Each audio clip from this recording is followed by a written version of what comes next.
Bit of a journal club terror, I guess, lately. Journal club number 21. This one is an EMG study. If you're not familiar with electromyography, I'll talk a little about how I feel about it. I think I did a journal club article already with, it was an EMG study, electromyography. But anyway, if you end up liking this video, please like it and subscribe to my channel if you haven't already. Journal club collection, obviously up to 21 now, book reviews, and of course, videos on a variety of topics, whether it's educational things or sometimes I rant about stuff. Whatever it is in the field of exercise and sports science and fitness and training and nutrition science. Hope you're enjoying the channel. If you've checked out some of the videos, if your first time here, thank you for dropping in. Again, I hope you found this information. You find this information valuable. So let's get into the article today. This is published in 2021 in Journal of Strength and Conditioning Research. And it's called Comparison of Trunk Muscle Activity Between Traditional Plank Exercise and Plank Exercise with Isometric Contraction of the Ankle Muscles in Subjects with Chronic Low Back Pain. And so the reason I selected this is, number one, EMG studies. If you're not familiar with what EMG is, if you're trying to look at the electrical activity of the muscle, you place electrodes. If it's surface EMG like it was done here, surface EMG the electrodes are placed on top of the skin, and you have figures that can help you do this. It takes some skill in order to find the right places to put the electrodes, but then you can measure them. If there's no crosstalk from the other muscles around it, there's not a lot of body fat, right? An individual that'll change the strength of the signal, all these things. You put these electrodes on there, and you can measure the muscle activity, or the activity of the muscle in question, or muscles in this case. Some limitations. There are fine wire EMG as well that you can put deep in the muscle, which is a little bit better. So it's kind of like having acupuncture, and then you can measure muscle activity deep in the muscle. You get around the fat layer issue. You get around just measuring the surface activity of the muscle, and you get the kind of a better picture. Okay, this was a surface EMG study, and so it has some limitations. Now, why did I even talk about this? Well, because I want to talk about something else related to it. Besides I don't get too excited about EMG studies because of the limitations. I think they're a nice kind of place to start when you're thinking about exercise and exercise selection, but they have to be kind of cross-tabulated with your own experience and trying things out, and also your knowledge of anatomy and just how you expect the body to move when you do these different types of exercises. So with those limitations in mind, what did this study do? Well, so the other thing I'm getting at here is this was prone planks. So I brought this up because trunk training is often talked about, and of course when it comes to back pains of interest, and the plank is a very common exercise people do, a prone plank. If you're not familiar, right, you get on your elbows, right, and you plank forward plank, whatever you want to call it, face down plank. Prone is the right position, so it's called a prone plank. So what the authors of this study did, the research in the study, the authors of the article did, and this article was by Choi, excuse me, I mentioned that before, and there's two other authors, of course, two authors with them. You wouldn't know that. Why would I say of course? But anyway, so this is what they did. They looked at 4 muscles. The 4 muscles were rectus femoris, so what most people want to see when they talk about their abs. The external obliques is the muscles that run, if you put your hands in your pocket, that's the way that the fibers run. There's internal obliques too. They run the other opposite way. They kind of cross, right? So external obliques are more rotational. And then deep to both of those. So external obliques are deep too, but to rectus femoris, rectus abdominis, not rectus femoris, rectus abdominis. Wow, I got a hiccup. Sorry about that. It's a bad lunch. Is the transverse abdominis. That's like your built-in weight belt. So there's a lot of hype about this in the past because of its linkage to chronic low back pain. If you pull your belly button in the drawing in maneuver, you'll feel your sides get tight. And so the idea was, if we do this over time, or like when we lift and do this is the best way to do things. The people got transverse abdominis crazy. And then it turns out, like when you lift heavy things, a little common sense here as well, that it's better to brace. And Stuart McGill came out and also supported this idea with research that, hey, bracing the trunk is a better way. Big tree, big trunk. You don't want to chop half the trunk away and then try to put a lot of weight on a tree, it'll fall over. So again, there's just some common sense. But regardless, the transverse abdominis is still an important muscle. I'm not saying it isn't. And it's certainly looked at quite a bit when it comes to the stability of the spine and related to back pain. The other muscle group looked at in terms of its muscle activity was the erector spinae, which is like saying hamstrings, collection of 3 muscles. And of interest here was the lumbar region. Okay, so there's different levels of these muscles throughout the back. They run all the way up into the upper back. Okay, so this particular region of the erector spinae was referring to the lower back musculature. Okay, so the 4 plank positions were your traditional plank, a plank where the feet were off the ground and the ankles. There was a board placed on the feet under the feet. Excuse me, at the ankle level. So in other words, the individual was really. The most of their body weight was supported by their arms. At least there was no direct contact with the feet with the ground. So there's no transfer there. And there's no resistance there through the ankles. It was just The legs were just basically straight out. Okay, the traditional plank I mentioned, and then the other two conditions were a band was either, so somebody's in prone plank and a band was placed and pulling on the placed around the feet and pulled the feet of the individual backwards. And so the individual, if the band had its way, they would end up with their feet straight. That's called plantar flexion. Okay, so their toe would come down.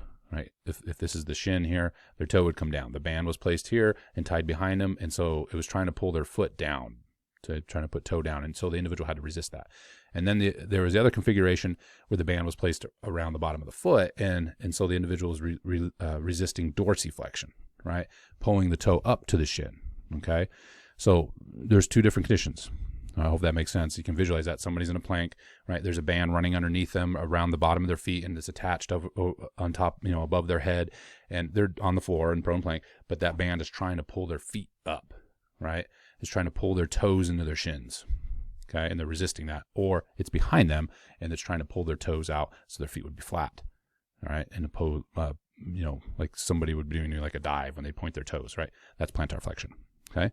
And so the authors looked at these four conditions. And they started with the traditional plank when the individuals came in, and then they gave 90 seconds rest and randomly did the other three. They took a 5-second snapshot of what was going on. Again, keeping all the information in mind. I talked about EMG, the limitations of EMG studies. I just want to highlight, though, and the way EMG works is they compare it to muscle maximum voluntary isometric contraction. So this was determined before the individuals underwent these different conditions. To try to determine muscle activity. All right. They also looked at the gastroc too and the tibialis anterior. I forgot to mention that. I was so focused on the trunk.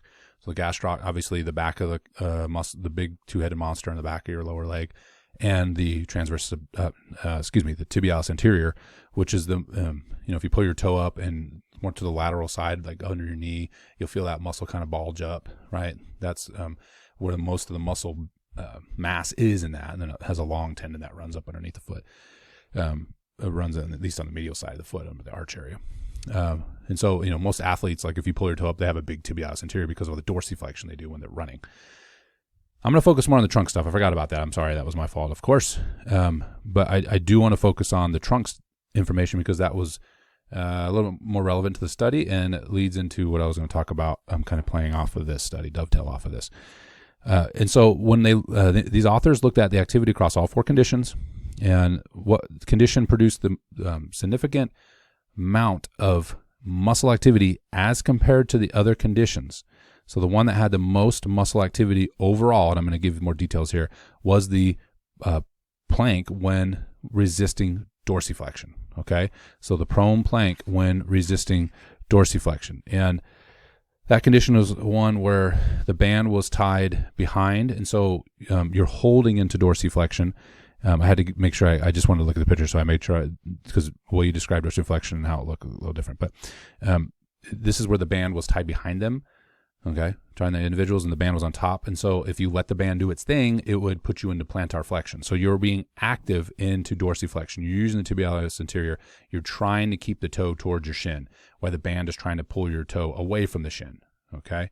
So it's trying to pull you in that flat, that pointed toe position. You're resisting that pointed toe position. That condition had the most muscle activity overall. And I may give you some specifics, though, like what muscle, how much, or so on. So they use statistical significance, which is fine, but I'm going to stick with that here because of the way the y-intercept, when you look at a y-intercept, I mean, you can look at bars and say, oh, there's a significant difference. Then you look at the y-intercept, you're like, not really.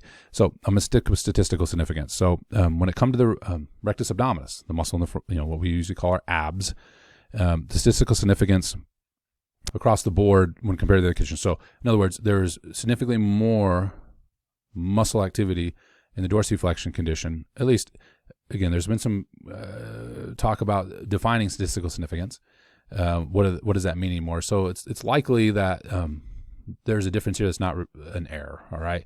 So I'm comfortable saying, based on what I see here, that there is a difference statistically and otherwise in rectus abdominis activity between the dorsiflexion, that's the one where the band was trying to pull the foot straight, pull it out into that pointed toe position, and the individual was resisting that and trying to keep the toe towards the shin, compared to the other three conditions. That's plank without feet, plank prone, plantar flexed, resisting plantar flexion, and the one that was just a traditional plank.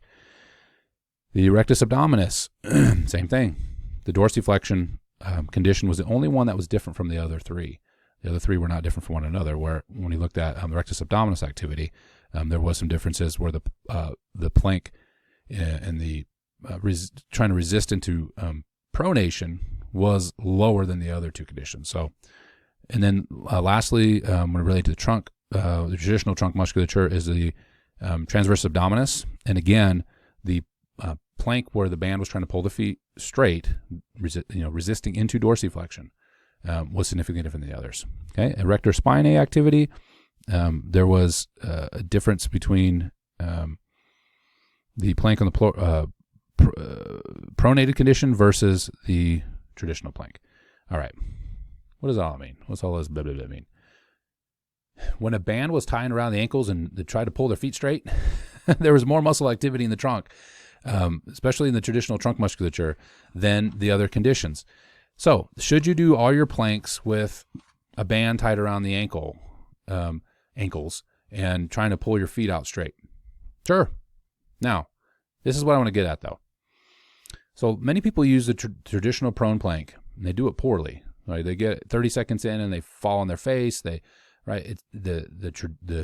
posture that's held is saggy bottom. Right? You're dragging anchor. Your butt's up in the air. Right? You're not really engaging and focusing on the trunk. What I usually do, it doesn't mean I'm right, but what I usually do is have somebody do a traditional prone plank if they can hold it for a minute straight without losing posture. Now we can start doing stuff. So if you can't, do 20 seconds, drop, stop the clock. Give yourself 15 seconds, get back up and do it again. Do it right for a minute. Don't just get a minute, do it right for a minute. Then, though, this is where most people stall out when it comes to trunk exercises. Add variance, add a variable, add what I call perturbance. Okay? Perturbate, right? Mess with, screw it up, do something else. So, get in your prone plank and tie a band around the top of your feet and have it resist into dorsiflexion. Do arm wave with one and then reset and then do the other one. Do leg kick out one at a time. If you get really good at it, you could do like a bird dog in your plank. Okay? Grab a band and do overhead pulls, right? With the band in a position. You can do this in all your planking movements, side plank, whatever. The reason is that the plank is not real, it doesn't have direct applicability in its traditional way it's done to real world application. Okay, I think it's important to build up a threshold of at least a minute. You should be able to hold a prone plank for a minute. It might be shaking a little bit, but you can hold a good posture for a minute. But after that, you need to start challenging the trunk musculature by moving. And in this case, they messed with the ankle and found that providing some loading on the ankle increased muscle activation, at least in the dorsiflexion condition. It provided more muscle activation across the board. So, resisting in dorsiflexion, if you're going to pick one, it doesn't mean doing the other ones aren't valuable, though.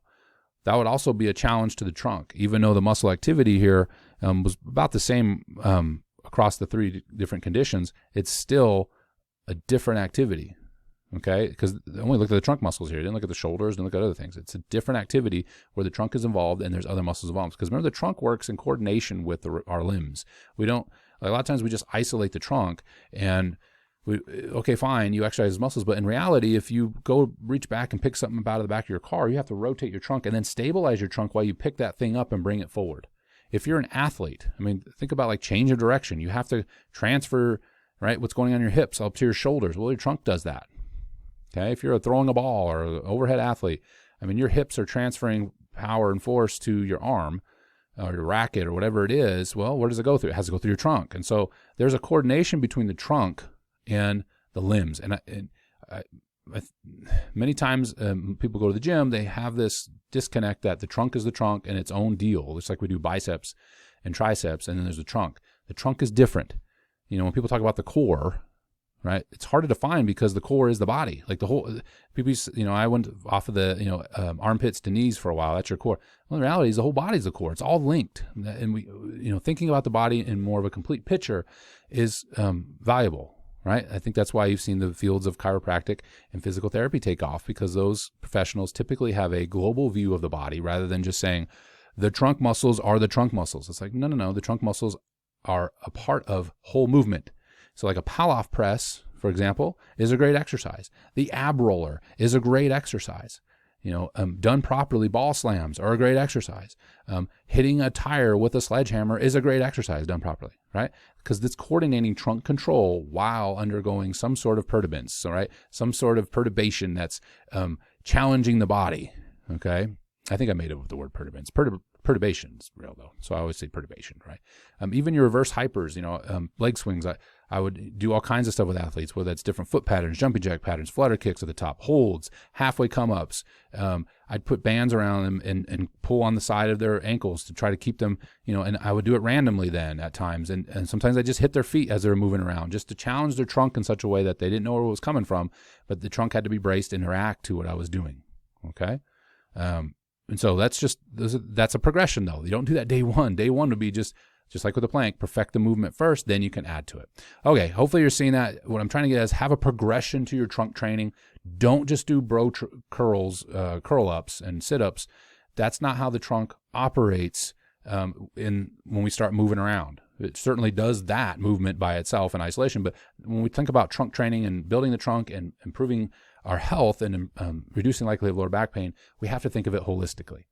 Well, we don't have to. You can do whatever you want, but I'm telling you, it's a better idea to think of it holistically, and you'll find better results. And pick exercise then that have more of a holistic approach to trunk training rather than just isolating, these real unidirectional movements, or don't include the arms in some way in those movements.